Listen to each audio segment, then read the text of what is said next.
pag-aaral at ating ipagpapatuloy ang pag-aaral mula sa isa sa ating mga confession, ang Heidelberg Catechism. At tayo ngayon ay nasa Lord's Day 8. Ang Lord's Day 8 ay naglalaman ng dalawang tanong at sagot. Yan ay ang tanong at sagot 24 at 25. Kung kayo may kopya, kung hindi nyo na-save, yung nakapost sa ating FB page, naroon ang salin sa Tagalog, tanong at sagot 24 and 25. Narito at ating pakinggan. Paano ang pagkakahati ng mga artikulong ito? Sagot, sa tatlong mga bahagi. Ang una ay patungkol sa Diyos Ama at ang pagkakalalang sa atin. Pangalawa, patungkol sa Diyos Anak at ang ating katubusan. Pangatlo, patungkol sa Diyos Espiritu Santo at pagpapabanal sa atin. Yamang mayroon lamang isang pagka-Diyos, bakit sinasabi mo ang patungkol sa Ama, Anak at Espiritu Santo? Sagot, sapagkat sa ganoon ipinahayag ng Diyos ang kanyang sarili sa kanyang salita, na ang tatlo na natatanging personang ito ay ang nag-iisang tunay at walang hanggang Diyos. Yan sa banal na kasulatan, atin namang buksan sa Matthew chapter 28, verse 16 to 20 bilang ating scripture reference. Matthew chapter 28, verse 16 to 20. Ito sabi, samantala, ang 11 alagad ay pumunta sa Galilea, sa bundok na itinuro sa kanila ni Jesus. At nang siya'y kanilang makita, ay kanilang sinamba siya. Subalit ang ilan ay nag-alinlangan. Lumapit si Jesus at sinabi sa kanila, ang lahat ng otoridad sa langit at sa ibabaw ng lupa ay binigay na sa akin. Kaya sa paghayo ninyo, gawin ninyong alagad ang lahat ng mga bansa. Bautismuhan ninyo sila sa pangalan ng Ama at ng Anak at ng Espiritu Santo, at turuan silang sundin ang lahat ng mga bagay na iniutos ko sa inyo. At narito, ako'y kasama ninyong palagi hanggang sa katapusan ng panahon. Mga minamahal na kapatid, sa ating Panginoong Jesucristo, nung nakaraang pag-aaral natin sa Heidelberg Catechism, doon ay ating tinalakay ang Lord's Day 7, kung saan doon ay binigyang diin ang mahalagang bahagi ng pananampalataya. Doon ay napag-usapan natin na tayo'y naligtas sa pamamagitan ng tunay na pananampalataya. Yun ay isang pananampalatayang may kaalaman sa salita ng Diyos at pagtitiwala sa natapos na gawa ng ating tagapagligtas. Walang iba kundi si Jesucristo. Sa biyaya ng Diyos, ang pananampalataya ay bond o ugnayan kay Kristo. Kaya tayo ay pinag-isa sa Kanya. Natapos ang ating pag-aaral sa Lord's Day 7 sa Apostles' Creed, kung inyo naalala, na ating nire-recite tuwing second service or sa ikalawang gawain natin. Ang hamon doon sa atin ay hindi lamang ito basta kabisaduhin, kundi atin itong ipahayag ng mula sa ating mga puso at ng mayroong pananampalataya. Tandaan natin, ang Apostles' Creed ay hindi lamang simpleng ritual o simpleng memorisasyon. Ito'y pagsasabuhay ng mga artikulo ng pananampalatayang itinuturo sa atin ng salita ng Diyos.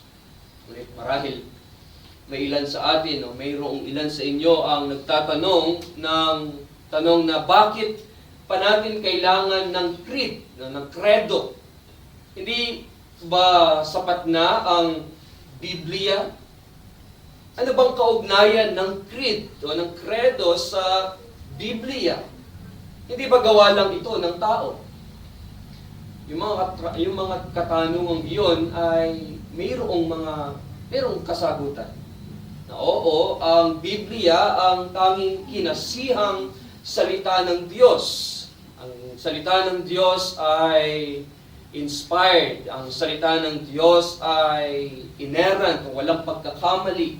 Ang salita ng Diyos ay sufficient o sapat para sa ating pananampalataya at buhay. Ngunit ang creed, mga kapatid, ay hindi ito dagdag sa salita ng Diyos, kundi buod ng mga katotohanang nasa Biblia, nasa kasulatan. Hindi ito itinatapat o itinatampok na mas mataas kaysa sa Biblia, kundi ito'y nagpapailalim sa Biblia, nagsasubmit sa Biblia. Ang creed ay isang gabay upang tayo'y matulungan na mas maunawaan natin ang buong mensahe ng banal na kasulatan. At sa ating panahon, ito'y napakahalaga. Napakahalaga ng creed.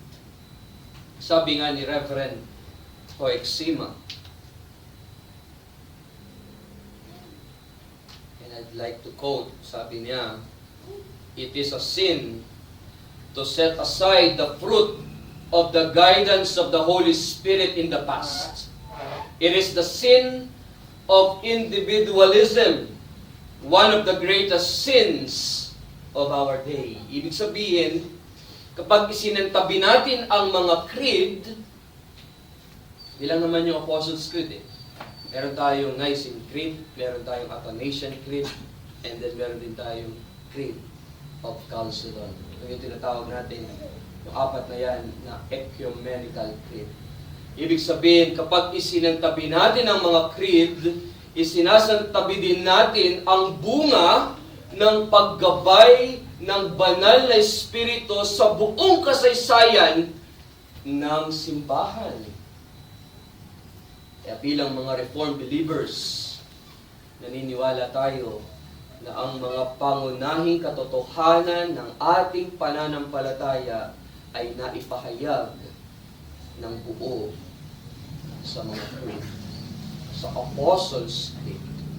Yan, sa Heidelberg Catechism, ito ay mas detalyado nating pag-aaralan mula sa Lord's Day 8 hanggang Lord's Day 22. Yan ang pinakasaklaw niyan, yung Apostles' Creed. Lord's Day 8 hanggang Lord's Day 22. Na kung saan magsisimula ang ating pag-aaral patungkol sa ating makapangyarihang Diyos na siyang may likha ng lahat ng bagay. At partikular, pag-aaral patungkol sa Diyos ay iyong doktrina ng Trinidad. Doktrina ng Trinity. Ito ang ating paksa, isang Diyos sa tatlong persona. Yan ating pag-aaralan ang dalawang punto sa ilalim nito. Ang una ay ang kahulugan ng Trinity at ang pangalawa ay ang kahalagahan ng Trinity. Tingnan natin ang una, ang kahulugan nito. Ang doktrina ng Trinity ay isa sa mga pinakamisteryosong bahagi ng ating pananampalataya. Bagamat hindi natin ganap na nauunawaan ang kabuuan ng Diyos, malinaw na itinuturo ng Biblia na ang Ama, Anak, at Banal Espiritu ay Diyos. Ngunit mayroon lamang iisang Diyos. Bagamat mahirap ipaliwanag ang relasyon ng tatlong persona ng Diyos, hindi nangangahulugang hindi totoo ang Trinity o hindi ito itinuturo sa atin ng salita ng Diyos. Yung term o yung terminong Trinity mismo ay hindi makikita sa kasulatan o sa Biblia. Ngunit ito ay ginamit ng early church father na si Tertullian.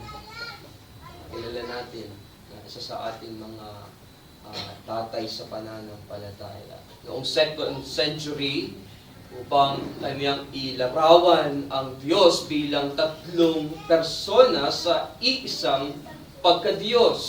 Na ang Biblia ay nagbibigay ng mga patunay ng Trinity. Tulad ng sinasabi doon sa Genesis chapter 1 verse 26, nasabi roon, lalangin natin ang tao sa ating larawan. At yung sinabi rin sa Deuteronomy chapter 6 verse 4, na ang mga talatang yan na pamilyar sa atin, ang sinasabi ron, ang Panginoon nating Diyos ay iisang Panginoon. At maging dito sa ating scripture reading or sa scripture reference natin binasa sa Matthew chapter 28 verse 19, na binigyan tayo ng utos na bautismuhan ng mga alagad sa pangalan ng Ama, ng Anak, at ng Espiritu Santo. So yung Genesis chapter 1 verse 26, Deuteronomy chapter 6 verse 4, Matthew 28 verse 19, ang mga talatang ito ay nagbibigay sa atin ng matibay na batayan ng doktrina ng Trinity. Iisang Diyos na may tatlong persona. Maraming tao sa mundo ang nagsasabing sila'y naniniwala at sumasamba sa Diyos. Ngunit ang tanong doon ay sino ang Diyos na kanilang sinasamba o pinaniniwalaan? Ang mga grupo tulad ng Mormons, Saksi ni Jehovah, at Iglesia ni Cristo na nagsasabing sila'y sumasamba sa Diyos, ngunit hindi ang Diyos ng kasulatan ang sinasamba nila. Kaya tayo bilang mga Kristiyano, kailangan nating manampalataya sa tunay na Diyos ng Biblia, ang Diyos na isang Trinidad, isang Diyos sa tatlong persona. Dahil ang tamang pagkakilala sa Diyos ng kasulatan para sa atin ay napakahalaga. Tandaan natin ito. Pananampalataya sa Diyos ng Trinidad ay ang pundasyon ng ating kaligtasan. Ang maling aral tungkol sa Trinity, napakarami. Nariyan sa history ang modalism na tinuturo na iisang persona lamang ang Diyos na nagpapalit ng anyo, o maging yung Arianism, yung polytheism, maging yung tritheism na nagsasabing may tatlong magkakaibang Diyos. So yung ganitong paniniwala o ganitong maling katuruan, ang mga iyan ay nagdadala sa atin ng kalituhan. Dadala sa atin o nag-aalis sa atin sa tamang pagkakilala sa Diyos ng Biblia. Dito pumapasok ngayon ang mahalagang papel ng mga creeds. At hindi lang creeds, maging ng ating mga confessions. Napakahalaga ng mga ito sa ating pananampalataya. Kaya huwag natin basta isang tabi o baliwalain lang ang mga creeds and confessions. Ang mga creeds tulad ng Apostles' Creed, ng Nicene Creed, Athanasian Creed, at Creed of Chalcedon ay buod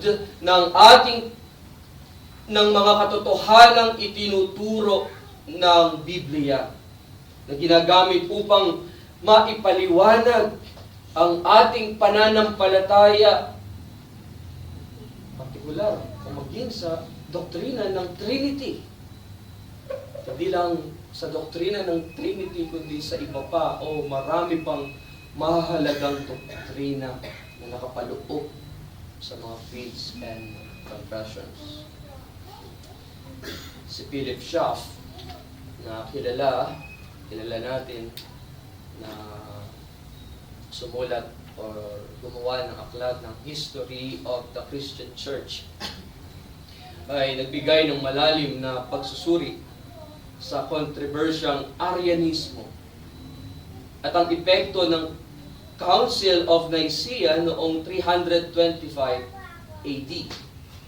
Ang pangunahing issue dito ay ang maling katuruan ni Arius na ang anak, yun ay si Kristo, ayon sa kanya ay hindi Diyos sa parehong antas ng Ama, di magkapantay, kundi nilikha lamang. Ang ideyang ito ay nag-udyok kay Emperor Constantine na ipatawag ang Council of Nicaea kung saan pinagtibay ng mga Orthodox. Pag sinabing Orthodox, hindi yung mga lumabas. Yung Orthodox, yung tumutukoy sa tamang pananampalataya o doktrina. Na ang leader ng simbahan tulad ni Athanasius, na ang doktrina ng Trinity, na sabi ron sa Nicene Creed, ito'y maliwanag, na isinaad doon na ang anak, ang sabi doon ay begotten, not made, being of one essence with the Father, na nangangahulugang siya, ang ating Panginoong Jesucristo, ay kapantay ng Ama sa pagka-Diyos. Bilang mga Reformed believers, natanggap natin ang three forms of unity. Ang Heidelberg Catechism, ang Belgic Confession of Faith, at ang Canons of Dort. Ang mga ito, mga kapatid, tandaan natin, ay mga confessional documents. Confessional documents na nagpapaliwanag at nagtuturo sa atin ng mga pangunahing doktrina ng pananampalataya. Kabilang diyan ang Trinity. Sa mga ito, natutulungan tayong hindi tayo basta-basta maitatangay ng mga maling aral. Parang may pagdududa ka, meron kang nakasalamuha, nakausap, na parang taliwas sa iyong pinaniniwalaan, naririyan ang gamit ng creed, nandyan ang confession na maaari mong basahin at doon ay malalaman mo ang katotohanan o ang mga doktrina na ating pinaninindigan. Ang pagkakaroon ng creeds and confessions ay nagbibigay sa atin ng gabay at depensa mula sa mga maling katuruan. Bilang mga reform, tandaan natin ito, tayo ay confessional. Tayo ay confessional. May nakasulat na sistema ng pinaniniwalaan. Sinasabi natin, ito ang aming paniniwala. Yun ang ating sinasabi. Ito ang aming paniniwala. Batay sa salita ng Diyos. At salamat sa Diyos dahil sa biyaya niya, pinagkalooban niya ang iglesia ng creeds and confessions. Meron tayong ginagamit upang ating mapanatili ang tamang pagkaunawa sa kasulatan, ang tamang pagkaunawa sa mga salita ng Diyos at ating maiiwasan ang kalituhan, lalo na pagdating sa usapin ng Trinity. Napakagandang basahin ninyo. Kapag kayo medyo nalilito o medyo kakaunti ang ating kaalaman patungkol sa Trinity, nandyan ang Nicene Creed, nandyan ang Athanasian Creed, na punong-puno ang yaman sa doktrina ng Trinity. Iyon ang kahulugan sa atin ng Trinity. Pangalawa, ang kahalagahan ng Trinity. So, ang pagkaunawa sa doktrina ng Trinity ay napakahalaga. Dahil ito ang nagbibigay sa atin ng kakayahan upang mas makilala natin ang Diyos at ating maiwaksi ang mga maling aral na naglilipan o nagkalat. Hindi natin kailangang maghanap ng malalim na paliwanag upang malaman na ang Ama ay Diyos sapagkat malinaw sa salita ng Diyos. Gayun pa man, ang pagka-Diyos ni Jesucristo ay madalas na nagiging controversy o controversial. Dahil mayroong mga naniniwala na siya ay tao lamang at hindi Diyos. Ngunit napakaliwanag o pinapakita sa atin ang salita ng Diyos sa John chapter 1, verses 1 and 2, at doon sa John chapter 1 verse 14 na si Jesus ay nagkatawang tao. Kasi sabi na sa simula ay ang salita, at ang salita ay kasama ng Diyos, at ang salita ay Diyos. Pagdating sa verse 14, ang salita ay naging tao o nagkatawang tao at tumahang kasama namin o kasama natin. Maging ang Espiritu Santo ay Diyos. Gaya sa Acts chapter 5, kung sa makikita natin sa Acts chapter 5 verses 1 to 4, na pamilyar sa atin yung kasaysayan o yung kwento ni Ananias at Sapphira. Ito ay si Pedro ay nagsabi kay Ananias, Ananias, bakit napadaig ka kay Satanas upang magsinungaling sa banal na Espiritu at itago ang bahagi ng pinagbilhan ng lupa? Ano sabi ni Pedro? Hindi ka nagsinungaling sa mga tao, kundi sa Diyos. Referring sa banal na Espiritu. Ito'y pinapakita sa atin na ang Espiritu Santo ay kapwa Diyos, tulad ng Ama at ng Anak. Isang Diyos na napahayag sa tatlong persona. Ang Biblia, ang kapatid, ay malinaw na nagtuturo na mayroong iisang Diyos na umiiral sa tatlong persona, ang Ama, ang Anak, at Espiritu Santo. Maliwanag.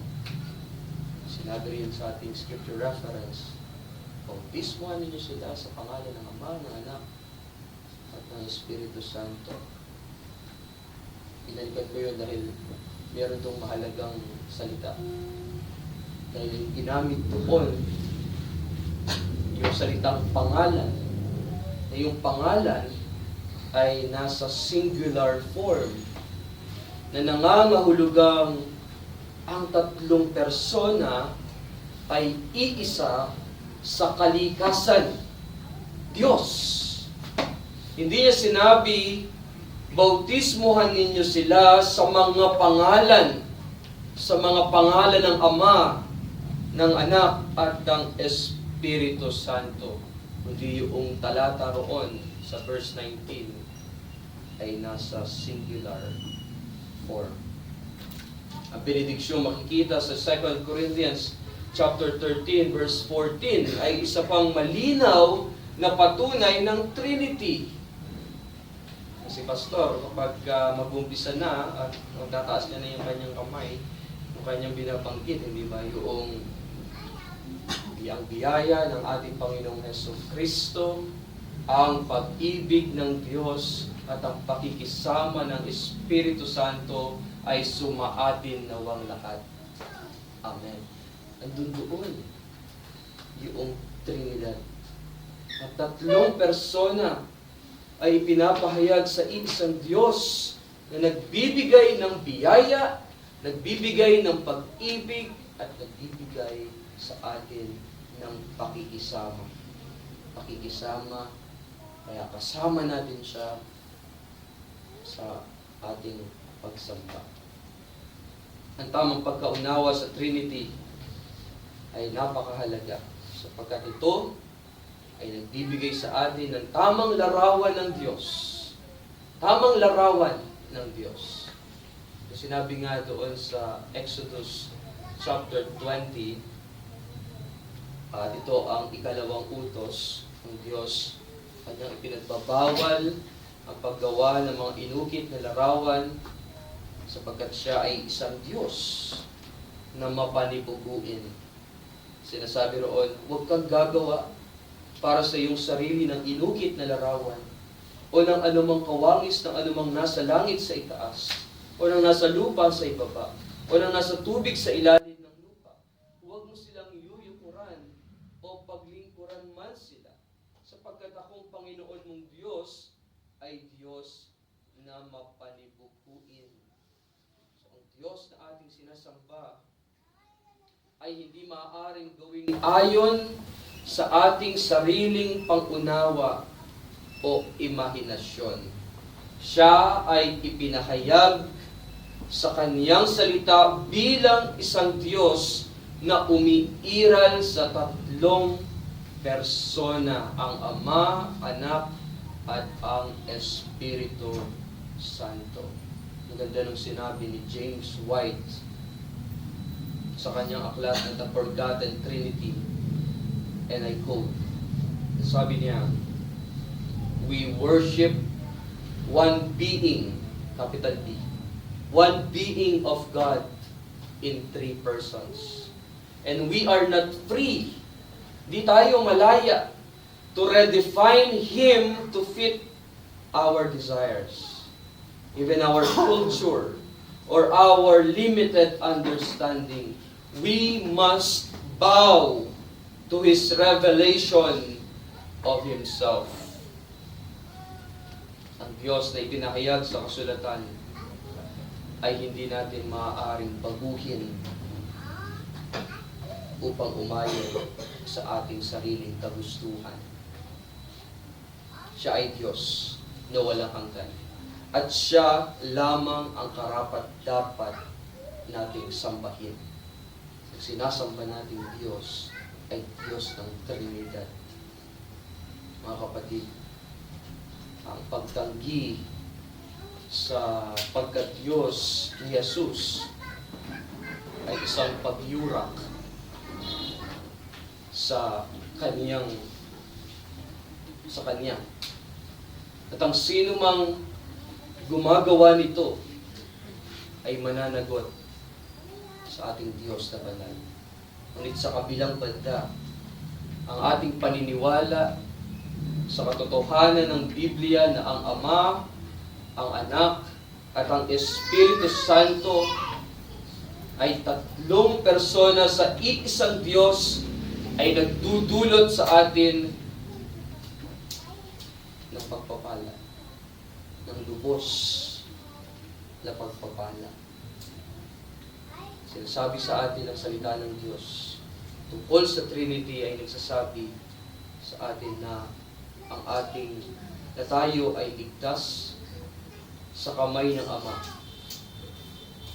dahil tayo ay Kanyang mga anak sa pamamagitan ng ating Panginoong Jesucristo sa makapangyarihang gawa ng banal na Espiritu. Ang Ama ang siyang pumili sa atin. Ang Ama ang siyang lumikha ng lahat ng bagay. Ang Anak ang siyang tumubos, ang nagligtas sa atin mula sa puot ng Diyos, mula sa ating mga kasalanan. Ang Espiritu Santo ang nagsil ng ating kaligtasan. At sa Ephesians chapter 1, verse 3 to 5, pinapakita rin doon ang Trinity. Sabi, purihin nawa ang Diyos at Ama. Yun ang Diyos Ama ng ating Panginoong Jesucristo. Yan ang Diyos Anak na siyang nagpapala sa atin kay Kristo ang bawat pagpapalang espiritual sa sakalangitan ayon sa pagkapili niya sa atin sa Kanya bago itinatag ang sanlibutan upang maging banal at walang dungis sa harapan niya. Diyos, Espiritu Santo. Sa pag-ibig, tayo'y itinalaga sa pagkukupkop upang maging Kaniyang mga anak sa pamamagitan ni Jesucristo ayon sa kabutihan ng Kaniyang kalooban. So, ang tatlong ito na pinag-isa, muli ang tatlong ito na pinag-isa ay ang ating Diyos na siyang ating sinasamba, na siyang ating pinupuri ngayon at sa darating na panahon at sa magpakailanman. Amen. Ay manalangin ng Diyos. Kapangyarihan namin Diyos, Ikaw ang dakila, marapat, purihin at sambahin. Salamat o Diyos dahil ipinakita mo sa iyong salita ang kahalagahan at kahulugan ng isa sa mahalagang doktrina na aming pinanghawakan. Siya pundasyon ng aming pananampalataya, ang Trinity. Bawang Diyos na nahayag sa tatlong persona, ang Ama, Anak at ang Espiritu Santo. Nawang ang doktrinang ito ay lalo pang napagyaman sa aming mga puso at huwag na huwag namin kakalimutan. At ito'y aming ibigin kaya ng pagpapakita mo ng pag-ibig sa amin ng pinagkaloob ng iyong kaisa-isang anak kung kami madugo sa aming mga kasalanan. Diyos, patuloy mo kami pagtabayan sa mga sandali po ito, sa buong araw na ito. Nilayo niyo po kami sa lahat ng masama. Sa pangalan ni Jesus. Amen.